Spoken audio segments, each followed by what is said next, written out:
കേട്ട് പ്രസാദമൊക്കെ വിളിക്കാൻ സമ്മതമൊക്കെ കാണിച്ച് നല്ല കുട്ടിയായിരുന്നു.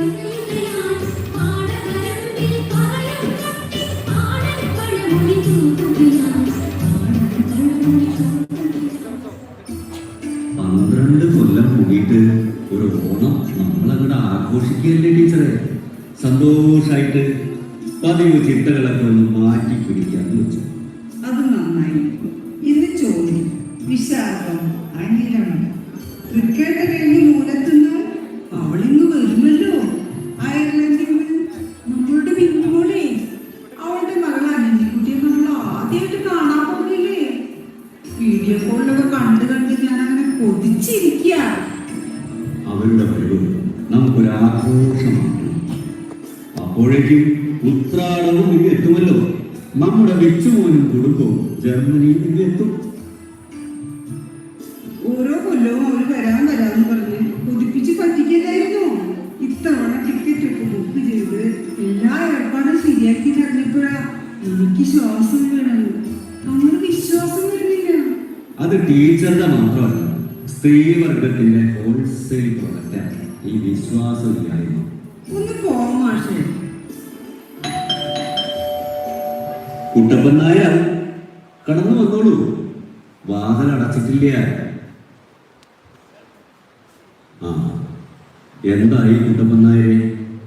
എല്ലാം ഏർപ്പാടാക്കിയോ? പിന്നല്ലാണ്ട് ഒത്ത ചെങ്ങാലിക്കോണം കൊല ആന പിടിച്ചാ പൊന്നില്ല. ആ സൈസ് 4 പറഞ്ഞു. അത് നന്നായി. ഒന്നിനും ഒരു കുറവുണ്ടാവരുതേ. എന്റെ മാഷേ, മാർക്കറ്റിൽ ഇപ്പൊ എന്താ കിട്ടാത്തെ? നല്ല സ്വയംപൻ ശർക്കരട്ടി കായ വറുത്തതും ഒക്കെ കിട്ടും. വെറുതെ ഈ മെനക്കെടൊക്കെ വേണം. നമ്മൾ ഓണം ആഘോഷിക്കുക 12 കൊല്ലത്തിന് ശേഷം. ടീച്ചറമ്മ വിഷമിക്കണ്ട. ഒക്കെ ഈ കുട്ടപ്പൻ നായരെടുത്ത് വറുത്ത് കഴിയുമ്പോൾ രുചി നോക്കാൻ വിളിക്കും. അപ്പ വന്നാൽ മതി. ഉപ്പേരി വറവ് മാത്രമല്ല, വിഭവങ്ങളൊക്കെ നമ്മളിവിടെ ഉണ്ടാക്കി 2 കൂട്ടം പായസവും വെച്ച് ഓണം ആഘോഷിക്കും.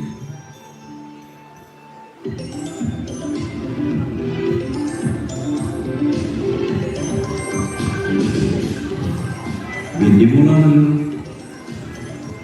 ആ മോളെ, പാക്കിംഗ് ഒക്കെ തുടങ്ങിയില്ലേ?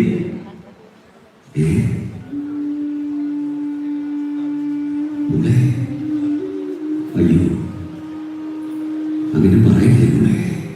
എന്താ മാഷേ? നമ്മൾ കെട്ടിപ്പൊക്കിയ പിതാവിന്റെ ചിത്രസൗധം ചീട്ടുപെട്ടാൻ പോലെ തകരുകയാണല്ലോ ടീച്ചറെ. നിങ്ങൾ കാര്യം പറ മാഷേ. വിനീതയും കുടുംബവും ഇപ്പോഴും വരില്ല അത്രേ. നമ്മുടെ ആഘോഷമൊക്കെ അവർ ഓൺലൈനായിട്ട് കണ്ടോളാമോ? ഇല്ല, അങ്ങനെ വരില്ല. മാഷ് പറ്റിക്കുക. എന്തിനാ മാഷേ? അല്ല ടീച്ചറെ, സത്യമാണ് ഞാൻ പറഞ്ഞത്. അനന്യമോൾക്ക് നാഷണൽ ലെവലിൽ ഒരു കോമ്പറ്റീഷൻ വന്ന് പെട്ടിരിക്കുന്നുണ്ട്. സ്കൂളിന്റെ മൊത്തം പ്രതീക്ഷകളെ നമ്മുടെ പേരെ കൂട്ടി. അതൊരു അഭിമാനമല്ലേ?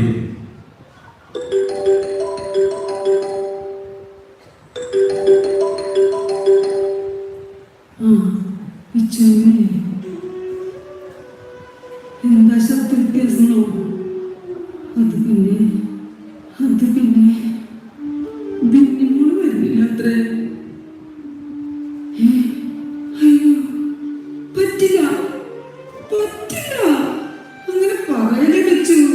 പ്ലീസ്, ഞങ്ങളെത്ര കൊതിച്ചിരിക്കുകയാണെന്നറിയോ? അവനും വരില്ല അത്രേ.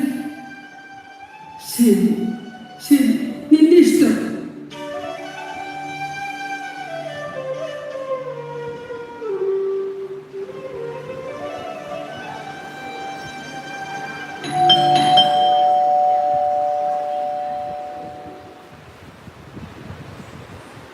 മാഷെ, ഞാൻ സുരേഷ്. അറിയാം, താൻ എപ്പോഴും വരുന്നതാണല്ലോ ഇവിടെ. അപ്പോ ഇത്തവണ നമുക്ക് നോക്കാം അല്ലേ മാഷെ? ഇല്ല, ഞാൻ മുമ്പ് പറഞ്ഞിട്ടുള്ളതല്ലേ, ചാരിറ്റിയൊക്കെ ഞാൻ ഡൽഹിയിൽ എൻ്റെ അനിയൻ വഴി ചെയ്യുന്നുണ്ട്. സുരേഷ് പോ, ഞങ്ങളിപ്പോൾ വല്ലാത്തൊരു മാനസികാവസ്ഥയിലാണ്.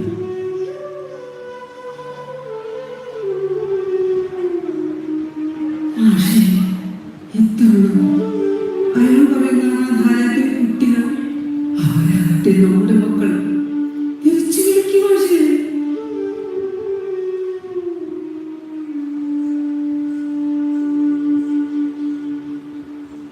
ആ പറയൂ സുരേഷ്, ഞങ്ങൾക്ക് താല്പര്യമില്ല. 43 കുട്ടികൾ അവർ വിട്ടു. മാത്രമൊന്നുമല്ല, പക്ഷേ ഓണം വന്നാൽ പോലും രക്ഷകർത്താക്കൾ വീട്ടിലേക്ക് കൊണ്ടുപോകില്ല. അവരുടെ വൃത്തികേട് കൊണ്ടാണ്. അപ്പോ മാഷ് എത്രയാണ് തരുന്നത്? സുരേഷ്, ഈ ഓണത്തിന് മാത്രമല്ല, തുടർന്ന് അങ്ങോട്ടും അവർ ഞങ്ങളുടെ മക്കളാണ്. അവർക്ക് വേണ്ടി താനിനി ആരോടും എന്തും ചോദിക്കണം. ഓണസദ്യ ഞങ്ങൾ അവരോടൊക്കെ കഴിക്കും. ഈ കുട്ടപ്പൻ നായരെല്ലാം വെച്ചുണ്ടാക്കി വിഭവസമൃദ്ധമായ സദ്യ കൊടുക്കും. ആ മുഴുവൻ കുട്ടികളുടെ പ്രായവും ഡ്രസ്സിന്റെ സൈസും വെച്ചിട്ടുണ്ട്. എല്ലാവർക്കും ഓണക്കൊടിയും കൊടുക്കണം. കുട്ടപ്പൻ നായരെ, താനെന്താണ് കുന്തം വഴി നിൽക്കുന്നത്? പോയി കൊണ്ടുപോകണം ചെങ്ങാലിക്കോടൻ പുലകൾ. എപ്പം കൊണ്ടുവന്നു ചോദിച്ചാൽ മതി.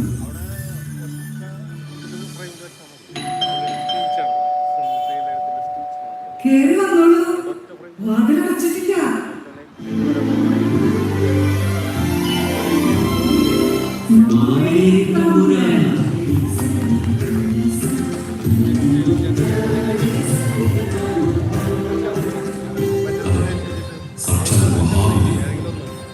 ഞങ്ങളുടെ ഭാഗ്യം. ഞാനിത് ആദ്യമായല്ല ഇവിടെ സന്ദർശിക്കുന്നത്. കേരളം മുഴുവൻ സന്ദർശിക്കുന്ന കൂട്ടത്തിൽ ഇവിടെ വരാറുണ്ട്. പക്ഷേ നിങ്ങൾക്ക് എന്നല്ല, കേരളത്തിൽ ആർക്കും ഓണം ഉണ്ടാകുന്നില്ല. കുറെ കെട്ടുകാഴ്ചകളും കൊട്ടിഘോഷിക്കലുകളും മാത്രം, അല്ലാതെന്താ. പക്ഷേ ഇക്കുറി മാഷും ടീച്ചറും യഥാർത്ഥമായി തന്നെ ഓണം ആഘോഷിക്കുന്നു. മനുഷ്യരെല്ലാവരും ഒന്നുപോലെ എന്ന് പാടാൻ മാത്രമല്ല, പ്രാവർത്തികമാക്കാൻ കൂടി ശീലിക്കണം. നിങ്ങൾക്കത് സാധിച്ചിരിക്കുന്നു. അതുകൊണ്ട് ആ അനാഥ കുട്ടികൾക്കിടയിൽ നിങ്ങൾ നടന്ന ഓണസദ്യയുണ്ട്, ഞാനുണ്ടാവും. അതെ, അദൃശ്യ സാന്നിധ്യമായി നിങ്ങൾക്ക് നല്ലത് തരട്ടെ. അപ്പോൾ തിരുവോണത്തിന് കാണാം.